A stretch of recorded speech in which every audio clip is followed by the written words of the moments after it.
I don't know that financial services has worked that out yet, because I think if they had, they would be encouraging a lot more women advisors into their business who are going to appeal to the good daughter of the baby boomer widow, because that's where the money is transitioning. And I think this is the message that I so want to get across, is that the economy doesn't work without women in it. Women don't want to work in the economy that men built. So we've got to find a way of making it more attractive. I mean, in financial services, generally, we once upon a time had 23% female advisors. We've now only got 16. That you are never going to get as many women in managerial roles in the workplace as men unless you've got as many men at home looking after children as women. I found this conversation really fascinating and hope you enjoyed it too. If you did, please give us a share and a follow on social media. And please share it with someone else if you thought it was good. Thank you.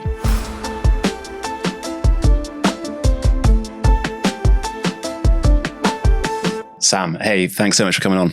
Thank you for inviting me. So we were chatting a second ago about your MBA with Warwick, which I'm just super intrigued by. But it'd be really, really cool to learn a bit about your dissertation and like the specific focus of that, because I think it will tee up some of the other questions that maybe we'll cover. Do you know what? It's a bit merciless of me, really, isn't it? Because what I did was I thought, if I'm going to spend 900 hours of my life on a piece of work, it needs to pay me back. So I spoke to somebody, I had a supervisor at Warwick who helped me put together some primary research about what female career progression looks like in the financial planning, the UK financial planning sector. The CII helped me identify a pool of women who were qualified enough to be advisors, but didn't have an SPF. So they didn't have a license to advise. And I wanted to know, did they not want to be advisors? Was it never on the cards? Do they not want the job? Or are they finding they can't get there? There's barriers to transitioning. I set up a series of interviews and asked them, and then talked to them about, what they were experiencing in their careers with a view to trying to answer those questions. What I learned was stuff I didn't expect and a lot of confirmation of what I kind of thought I knew anyway. And I think there's quite a lot of this business, isn't there, around gender discrimination, where everybody's afraid to just call it out for what it is, and that's what I wanted to do. I wanted to have some data-driven explanations for what's going on and why. I mean, in financial services, generally, we once upon a time had 23% female advisors. We've now only got 16. Oh, okay. I did not know that. That's not the direction of travel we're supposed to be going in. Why is that happening? And I know the answer to that now, I believe. The answer to that bit of the equation is that women are getting stuck. Are they getting stuck? There is a new profession that has been born called paraplanning. Paraplanning, because it's newer than advising and it wasn't born out of a sales industry, is a professionally qualified role with technical skills where you can be judged on your output rather than the input, the number of hours you turn up at the office, and you're paid commensurate with your capabilities and your qualifications rather than how much new business you can bring in. So it suits women when you're a power planner, nobody cares if you wrote the report at 2:00 in the afternoon or 2:00 in the morning. It's the output that matters, isn't it? It's getting it right. So women like that. They like to be judged on their capability, their qualifications, and their output. And that suits them. And that's why they're enjoying that part of our profession and not necessarily moving into the advisor role. Interesting. So I suppose the hypothesis going into that research was centered around the kind of sales element of the financial planning role. And I'm really surprised or interested in the actual decline in that. And like you say, that's because there's a different route open, in which I suppose there wasn't pre-power planning. It was either stay here or get out on the road. And I know I personally experienced that. I never really wanted to do sales, and I really enjoyed the kind of technical element of the role. But super interesting. Yeah. And I still find that with money mentors, when I train them in women's wealth, they do tend to lean one way or the other. But I don't think there's any point in saying you'll make a great financial advisor, be a power planner for 5 years. You need to get them in front of clients, Because if they don't enjoy the client relationship, or if they're not any good at that part of it, the sooner they work that out, the better, because not everybody is going to be good at all of it. You said that you've got a leaning to the kind of technical side of things. And I've got a leaning to the talking and relationship side of things. Spreadsheets are still a bit of a pain in the backside to me, to be honest. And I love the fact that I've got a team who does spreadsheets now. I don't have to do them. So it's that I lean the other way. And I think it is a question of identifying that, probably none of the traditional IFA practice looks like an advisor. This is the small business IFA, looks like an advisor with a harem. And the advisor's always a man. He owns the client relationships. And so he owns the value of the business. And the others all just support the work that he does. And, there's nowhere for people to go in that mechanism. And letting go of the client relationships feels to the owner like letting go of the value of the business. So it's hard to do. So I think we have to look outside of those sales-driven shapes to maybe other professions like law and accounting and say, right, well, how do they share it? How do they do it? Are there some lessons for us to learn there, especially around how do you transition people from, the support roles in a business to the kind of managerial and client-facing roles? Because if we don't learn to do that, we can't be a profession. That's the truth of it. And I think this is the message that I so want to get across, is that the economy doesn't work without women in it. Women don't want to work in the economy that men built. So we've got to find a way of making it more attractive. And the other thing that I just really why don't people understand that you are never going to get as many women in managerial roles in the workplace as men unless you've got as many men at home looking after children as women. So we have to even it out both sides. We have to let the men who would love to spend more time with their children enjoy that role and society to reward them for it, instead of he sends her out to work. He's always at home, and there's some sort of stigma attached to that. And for women, you've got the opposite thing. You've got, she's a career woman, terrible mother, great career woman. He's a provider. She's a terrible mother if she goes to work. It's like, where is all this coming from? And we do have different generations thinking differently coming up. That's what I loved. What I said about when I did my MBA about being amongst younger people and hearing their stories and how they operate. And people are thinking very differently. I'm a bit of a baby boomer and I've got that mindset. My mum used to have to take my dad to the bank with her to get a loan. My dad was hopeless with money. She was always the boss around the money. But somehow the bank didn't recognise that she had a legal right. That was my parents. That's and she still talks about the fact that she couldn't have her own bank account without dad's permission. We don't have that now, do we? People don't think like that. And we've come a long way already and it's changing quite rapidly. But financial services somehow hasn't got the hang of the fact that everybody's behaving and thinking differently. And that the future of financial services does not look like the past. What are we going to do to change it? How are we going to make it more attractive for women? Not only as advisors, but also as clients. I don't think financial services is very good at talking to women as clients either. Yeah, I was going to ask that. So was that an area you touched upon in your research? Or because I guess both sides are just as relevant, really, aren't they? Or as interesting? Certainly my mission, Women's Wealth's mission, my personal mission and the business mission is to democratise unbiased financial advice for women as investors as well as financial planners. But my dissertation was very much focused on the role of financial planning and how to make it more attractive for women to aspire to be it and to transition into it. Of course, all my market research over the last 4 years has been about how to make financial planning as a journey attractive to female clients, because that's our specialist focus. I suppose the biggest difference working with women to working with men is that when women show up, and this is a very stark reality. I haven't got any data on it. I've just got the experience of it. But when I talk to people, they generally recognise it. A man shows up on screen these days normally with me because we're virtual, and he says, let me tell you what I need from you. Let me tell you what you can do for me. And a woman turns up on screen and says, I've got no idea what I need or want. I hope you can help me. And one of those is very much more teachable than the other.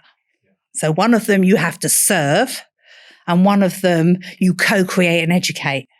We invite women to come and talk to us, learn from us. We co-create their financial plan, and then we support them in achieving what they're trying to achieve. Men don't enjoy that language, actually. They tend to prefer the idea that they're going to show up and direct us, and then we're going to deliver to them. So it's much more of an exchange of service. I don't really understand all of the kind of psychology around it. I just know that women like to collaborate. Men are inclined to compete. So, that's probably quite a lot of the root of the difference. And there is no changing the fact that women are smaller, weaker, slower than men. Biologically, any set of data will tell you that. Women have an innate capability to negotiate and collaborate, get themselves in the middle of a community, because if they go head on, one-on-one, they've got more than a 50% chance they're going to lose against their opponent. So they don't. That's not our DNA. Whereas I guess with men, they're much more, they're more aware of their ability, their own capability to get out of a head-on confrontation if they needed to. So they're more inclined to get themselves into those situations than women are. This human nature, it's the biology of it. It's how it's all happened, isn't it? Evolution has, we can't escape, I think, some of our hard wiring. The best we can do is try and understand it. Yeah. Work with it. There's some of those anthropological realities, I suppose, aren't they, that drive interesting kind of outcomes, I suppose. Yeah. And I am fascinated by especially the behaviour around finance. So, and I think there's more and more work being done, and it's still quite young as a science, but there's more and more work being done. And I'm always very keen to listen and read around that area, and to work. I love Dr. Moya Somner's work on advice that sticks. Right. So, she was a medical doctor, and because non-compliance of clients is, I think it's a problem for any advisor, but it's something I'm working really hard on in Women's Wealth, is to make it as easy as possible for clients to do the right thing for themselves. She talks about the fact that when clients disobeyed her instructions or failed to carry through a program that she had advised them to, they died. They were willing to die rather than comply. So the idea that somebody might not get the financial plan that they ideally wanted because they don't comply is quite lightweight in comparison, isn't it? Yeah, totally. There's some perspective in there for sure. So how are we going to encourage people to do the right thing by themselves? Because when you say to somebody, tell me everything there is to know about your past, current and future financial situation, that's a bloody big ask. Do you know what I mean? And then, tell me when you're done. You're never going to get the information, are you? So you've got to find ways of learning about. We actually tell clients in Women's Wealth, you are the initial part of the process. We're going to have to get really nosy, and you're the expert. You're teaching us, and there's no getting around that. And it takes a little bit of a while, and it might feel. It might feel like we're just being nosy, but actually we can't really assume anything. We've got to ask you. We need to know. If you pitch it right, I think they understand that the data that you're gathering from them is to be used in their best interest.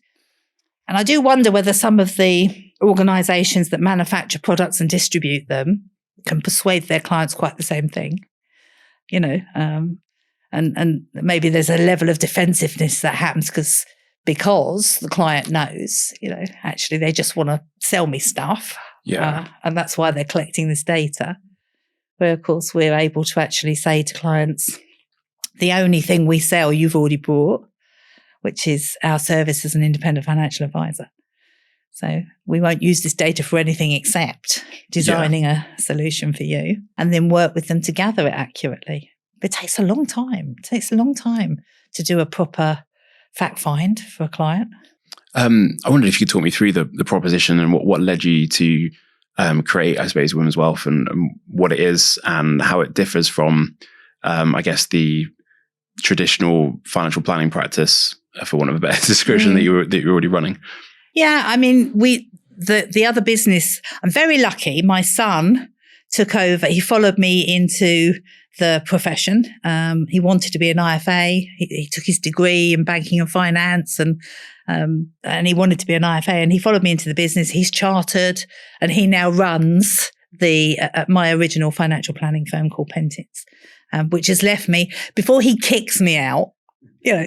I've launched my new project to lift me gracefully out of his way and let him run that business. But I had this kind of passion to try and build something that democratizes independent financial advice for women, and to make a space where women felt safe to work, where they understood the progression that was available to them and what the milestones were, the qualifications, the capabilities. So it's all very, it's mapped out. With the help of Kathy Harrison at the Verve Group, I've built an academy, a Women's Wealth Academy. So there's an online resource that they can serve themselves from, the money mentors serve themselves from, supports them through the modules of the CII qualification, Diploma in Regulated Financial Planning. But what it doesn't do is say, you go over there and be a power planner for 5 years, and then I'll check in with you and see whether there's anywhere for you to go to be an advisor. It says you are going to be a financial advisor, but the skill set you need is not only client facing, you need to be doing that. And from day one, they're in meetings with me. It terrifies them. That's their supervisor will take them through the first 3 of every meeting. They will just watch. The second 3, they will contribute a bit to. And then by the time they're on their 7th and 8th meeting, they're running them with a supervisor helping them. So it's a terrifying experience, but it's straight in front of clients. And, you need to know whether you like that or not. If you're even thinking about being an advisor. So I try to train the parallel skill set. So that client facing piece and the technical piece parallel to each other. They do have to do all of their own power planning. They're building their own client bank. Every client that they meet is encouraged to think of the money mentor as their point of contact. The relationship that they have with Women's Wealth is through their through the money mentor, because the supervisor is looking after 12 money mentors. So, the supervisor who is already a qualified financial advisor is just kind of parachuting in to oversee the regulated activity. They're not the owner of the relationship. And to me, it's an obvious business model. You don't really need to do an MBA to work out that if every regulated advisor had 12 client-facing heads doing all the coaching, all the data gathering, all the cash flow modeling, none of that is regulated activity. So why is a financial advisor doing it? Financial advisors are a very expensive resource in a business. You can't have them on the tarmac. You need them in the air. They need to be doing the stuff that they're qualified to do, which is overseeing regulated activity. And actually, I'm very unpopular for saying this in very many circles, but actually very little of the process of independent financial advice is regulated activity. It's the little twiddly bit on the end, the transaction. Yeah, totally. It takes 9 hours of talking to clients before you get to a transaction. Would you need to do all of that? I think you need to do some of it if you're going to take responsibility for the suitability, but you don't need to do all of it. You probably don't even need a regulated financial advisor. We work with millennial women, and often we're teaching them things like, what does the emergency fund look like? How big is it? That amount of money in the bank is a mistake. This is the amount for the bank. What are you doing in your pension? Why have you got 60% equity and 40% fixed interest in your pension when you're 30 years old? For God's sake, let's sort that out. Get you 100% equity invested. turn that bloody lifestyling off. Look, the financial plan says you're not going to spend your pension when you retire. You're going to spend this bit first, you know. So it's like helping them understand when they're going to use what assets during their lifetime and how to set them up for the right time frames. But that, you know, actually all you've talked about is workplace pension and emergency fund. You know, at that point, you haven't sold them a product. So you better know how to charge for your time without selling a product, because and that's how Women's Wealth is set up, to charge a subscription. Because if you ask women who are in their 30s to pay a lump sum, they often haven't got it. They still need to know how to set their workplace pension up. They still need to know what size their emergency fund should be and what financial resilience looks like. They still need to know how to build assets and in what asset classes they work over what time. They need to know all that, but they still don't. There's no transaction involved yet. And do you think that move in pricing model is almost fundamental or essential? Like, could you arrive at the same point in terms of business model and structure using a percentage of AUM as your pricing model, or does that naturally almost drive a load of behaviours that end in a place that's, you know, non-congruent with what you're doing, if that makes sense? What do you think? I suppose as a leading question, I feel like it's a must, and you know, it opens so many doors once you think in that way for both the client and the advisor. But it seems like there's such a resistance in the industry to entertain that. And you know, when we work with clients who are on a subscription and then we charge them a fixed fee for arranging a product, you then get to a situation where they want to top that product up, and you say, well, we're going to need to write another one of those suitability report things. So there's a top-up fee attached to that. Yeah, but you already know I'm eligible. You already know I can afford it. Yeah, I know, but that was 2 years ago. Now we have to read, and they can't understand the value that they get. So and you think, and you do want to say to them, if you were paying a percentage of AUM, you'd have paid 3 times that already. Like, what are you moaning about? But of course they don't, because it's an explicit charge.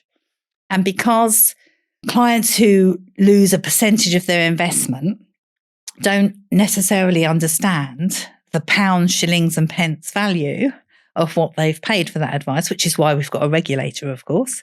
That, you know, the two things don't measure up. We have to show them the value proposition there.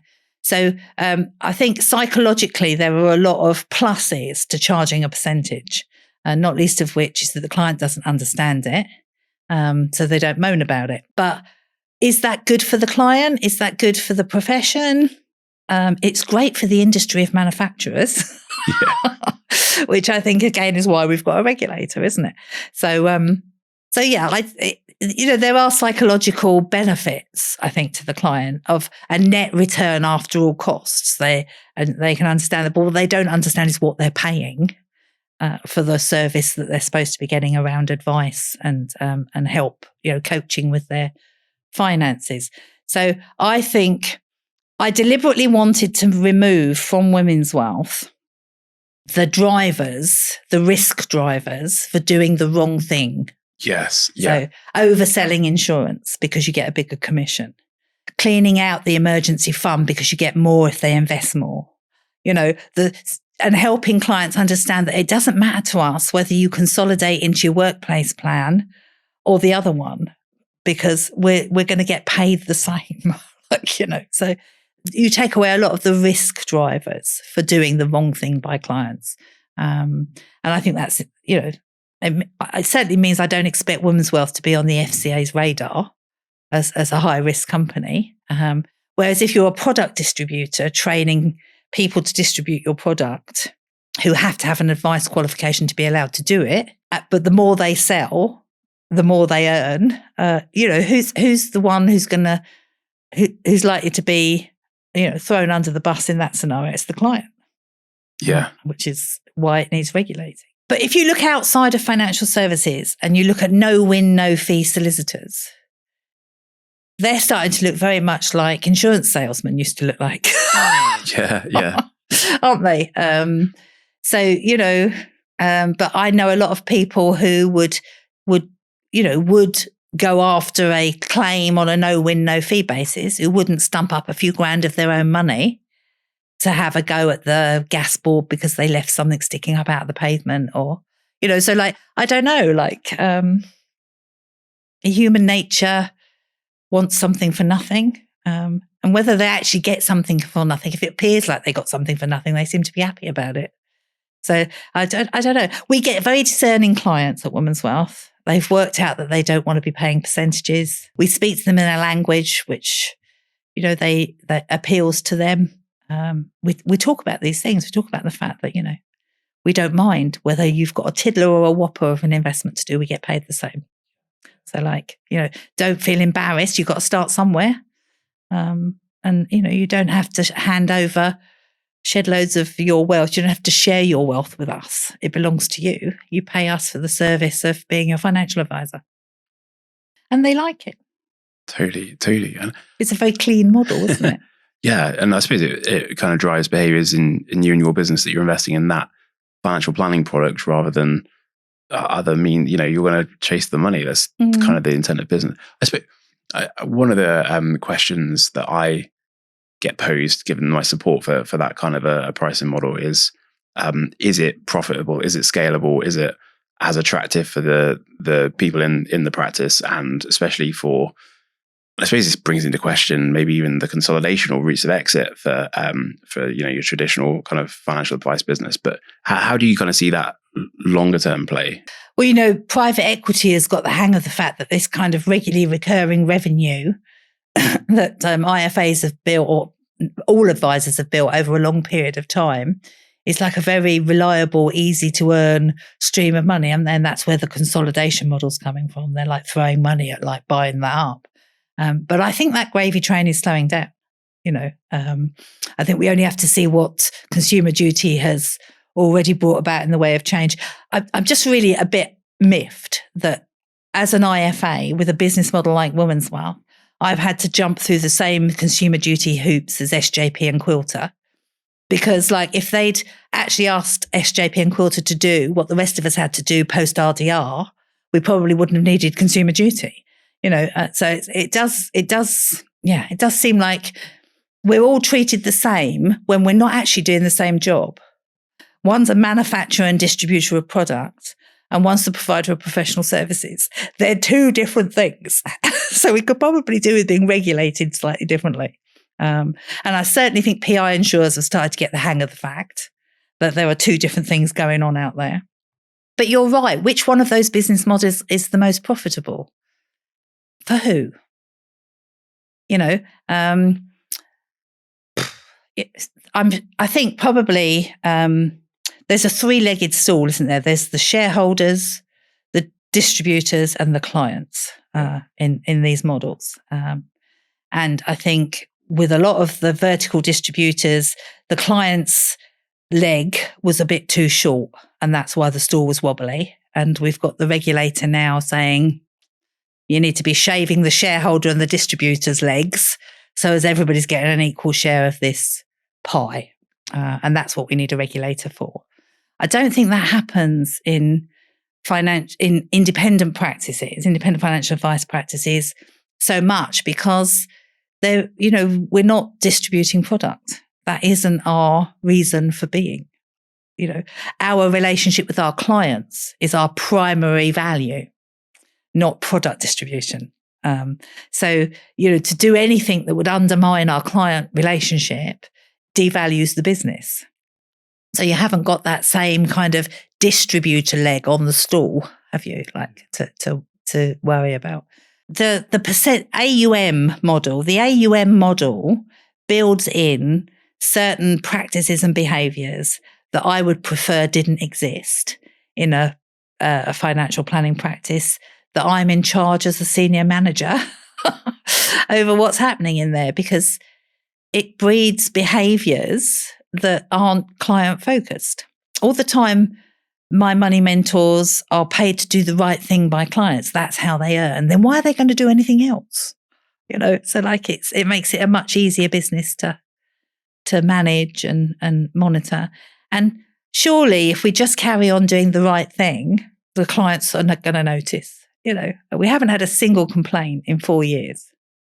But doesn't that say it all. In Pentins,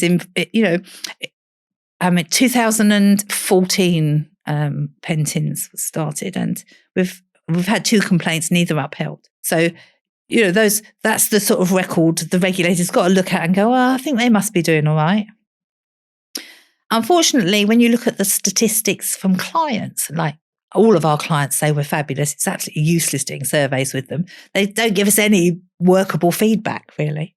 And that just, to me, that demonstrates that they just completely trust us. And the truth is they don't know what the alternative is. And I think that's why SJP and Quilter also get client satisfaction rates in the 90s when they survey them, because the clients don't know what the alternative is. There's this asymmetry of information, isn't there? So actually client satisfaction surveys don't really work because we're in this very privileged position as independent financial advisors where we're just completely trusted by our clients. Now, either you get there by being a gifted salesperson, or you get there by being a professional who's only got the client's interests at heart. And one of those works out better for the client than the other. But the client's not going to be the one who notices generally. The regulator is. So that's why we need a regulator, isn't it? Why would you say it's important, or would you say, and if so, why, for the industry to create a scenario or be focused on bringing more women into the industry? I think it definitely goes back to the point about the economy doesn't work without women in it. That's the truth of it.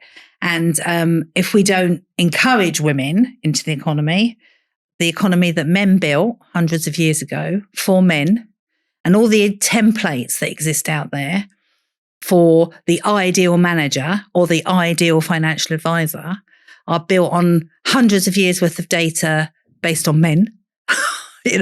So it's built by men for men, is managed by men, and the template that shows what a good one looks like is masculine. And then we pretend that we've got gender equality. Well, we bloody well haven't, and we need to start measuring things that women bring to the workplace, which make the workplace better, safer, and more productive for everybody. And we're not doing that yet. So an example, I love the fact, I can't actually remember where I first heard it, but the statement, there would never have been a Lehman Sisters.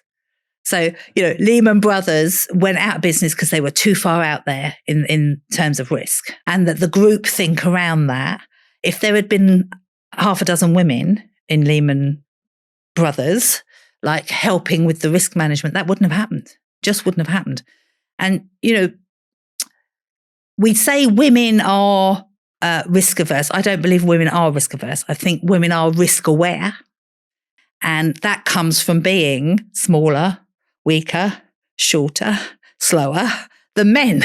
We have to work out how, if we get in a scrape, we're going to get out of it because we're likely to lose. So we're risk aware. We're trying to protect a nest of youngsters from a big bad world. And that's in our DNA. So we bring that into the workplace. But that's not a bad thing.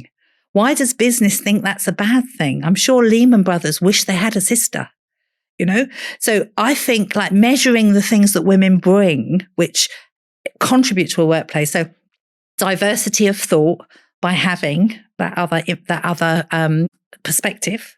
In the boardroom, in management teams, in risk teams, even at every level in business, you need diversity of thought. If you're going to be a strong, resilient business and you're going to take advantage of every opportunity that exists, not just the ones a few of you can see, because you haven't got the perspective that you need. So I think we need to start celebrating that. We need to understand it's missing. It's missing from the templates we're using. And that if a woman is less competitive, she's probably going to be more risk aware. How many businesses are measuring the long-term relationship and satisfaction of clients compared to the size of the initial sale and the number of clients onboarded? Because there's a lot of data in there which says the long-term relationships are very valuable. The cost of bringing a new client on is massive. Keeping them is much more profitable. And women are very good at long-term relationships. In fact, they love collaborating long term. So to me, those are the natural talents of an advisor. So everything points to the fact that women should be really bloody good at this. We're great communicators. We love long-term relationships. We're risk aware. So, we're great at this. So why are we measuring new business production? Why are we measuring how many people you could drag in the door compared to the other one? Like, is that really the success measure of a good financial planner? I think, and the problem is the template says that that's how you measure it. So we need to start challenging. I spoke to a chap who runs a really, really great B Corp IFA practice. He's a model I follow him, as a model. And I said to him, how do you do your recruiting? And he said, well, we got this firm in and we built this avatar. We talked to all the people we knew about the best advisors in the business, built this avatar. And he said, and it was so obvious because we actually we called him the name of the business, Rob, because we've already got 3 Robs in the business. And I thought, can't you see the problem with that? That's the problem. The clients of the future don't look like the clients of the past.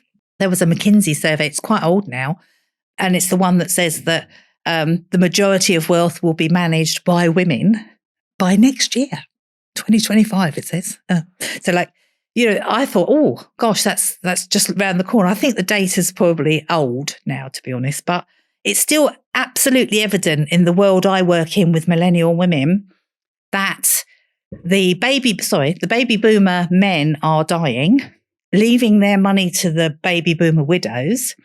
And the baby boomer widows don't know what to do with it because they're the women who had to get permission to have a bank account. So they've always been quite happy to delegate. But their daughters are the one who are going to choose the next financial advisor. So I don't know that financial services has worked that out yet, because I think if they had, they would be encouraging a lot more women advisors into their business who are going to appeal to the good daughter of the baby boomer widow, because that's where the money is transitioning. That's where the decisions are going to be made.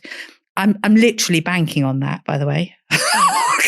That's what Women's Wealth is positioned to appeal to, is the women who, look at the portfolio that mum inherited and go, oh my God, look at all that oil and gas and arms in there. What about our planet? What about the people who want to inhabit it? And I don't want somebody telling me, don't worry your pretty little head about it. I'm the expert, just do as you're told. I want somebody who will help me understand this, work through the decision-making process so that I feel included, co-create a plan with me so as I know what to expect at each stage. And that's, it's a different mindset, I think, to the oak-lined boardroom and pinstriped gentleman who was respected for his knowledge and experience, and who everyone just said, yes, of course, we'll do whatever you sign. I'll sign whatever you say. We're in a different world. And if we don't shape up as a profession to talk to the new decision makers who are going to be controlling the money, we're going to regret it. We're going to regret it. So if I'm a financial advisor running kind of one of those traditional practices where it's a couple of male financial advisors with administrators and power planners, and I'm sitting here listening to this, what kind of actionable kind of few things could they do to make their firm more appealing, or to start making some moves on these things? They can read my dissertation. But like the number one takeaways in there were the women don't want the time they spend at the office and how many times they go and play golf or have a drink with the bosses to be the deciding factors. They won't build vertical networks in-house. That's not how they operate. They build their networks in their community around their home and their children. So they don't finish work and go to the pub. They finish work and go home. And they're always going to. It's in their DNA. So don't make your processes about them having to build those vertical networks. I know it's how it used to be done. And I know you can say, if you're not willing to play the game, you won't get promoted. But you're creating a problem for your business if you don't recognize that actually they're the people the clients want to speak to. So find a way of getting to know them that doesn't require them going to the pub with you after work, and clear career paths is what they're not great negotiators. Now, again, you could say that's a weakness, but they don't want to have to. Have you heard of the Paula and the Peter principle? So Peter was a professor, Professor Peters, and he did some research back in the 50s, which says people are promoted, and because it was the 50s, there were only men in the workplace, really. People were promoted and promoted and promoted until they were incompetent. So most men who have been promoted at the top of their career are incapable of doing the job they've got. And that's where they plateau. It tops out there. And the Paula principle is the opposite. The women who are in roles in the workplace are generally under-promoted because the men will compete and show off. And if they need an exam, they've already got it. They've put it on their CV because they know they can get it in the first week. They get the job if they get the job. Women will, all the women I interviewed in my dissertation were seriously overqualified for the roles they were doing because they take the qualifications believing that they'll get the job because they're qualified, whereas men take the qualification if they get the job. And it's very much a different attitude. And if we don't, as employers and business owners, if we don't recognize the difference, we can think that the woman's, I don't know, not as capable. When she's equally as capable, she's just not as vocal about it. She's just not showing off to the same level. You know, the peacock's got feathers and the peahen hasn't. You know, are feathers really important to the job? Or are you missing an opportunity because you're blinded by the feather issue? So it's like, so women like clear career paths with, benchmarks that they can meet and rewards that come with them meeting those benchmarks, not their golf handicap or their 70-hour weeks. 70-hour work weeks, I mean, I did them. And yes, I was more productive working 70 hours a week than the people working 35 hours a week. But then I bloody well should be. Do you know what I mean? And it just gave my employers an opportunity to exploit me. If everybody was forced to do 35 hours a week to show who was best, then it would level the playing field. But women are not going to put 70 hours in at the office. You know, they've got other things to do. I think what's interesting there is, because it's similar in a way to remote working practices, and to have kind of trust and legitimate means of managing people to set objectives based on outcomes, not because presenteeism is sort of lazy management. If I know someone's there at 6 a.m. in the morning until 7 p.m. at night, I don't really need to evaluate if they're doing a good job or if they're doing what they need to be doing. I can kind of just be lazy. And I think it's quite hard, isn't it, to actually put a good career progression plan in place and legitimate objective means of evaluating performance. So whereas it's quite easy to be like, oh, who's in the pub? And so I think there's some good legitimate management practice in there that is maybe hard to do, but good for lots of reasons. I do think there is another side to the equation, and I don't want to appear as if I'm a commercial animal myself. I'm alpha, not beta as well. So lots of women find me way too much. And there are alpha and beta men, there are alpha and beta women. And as I say, I meet lots of men who say you keep spouting off about women, men are always at work and women are always at home. He said, I would love to be at home more with my kids. I meet lots of men, but they're doing the 70-hour weeks because if they don't, they'll get the sack because the other guy's doing 70-hour weeks. They would love there to be a cap so as they can have a relationship with their kids. And that would work well then for women to come into the workplace as well.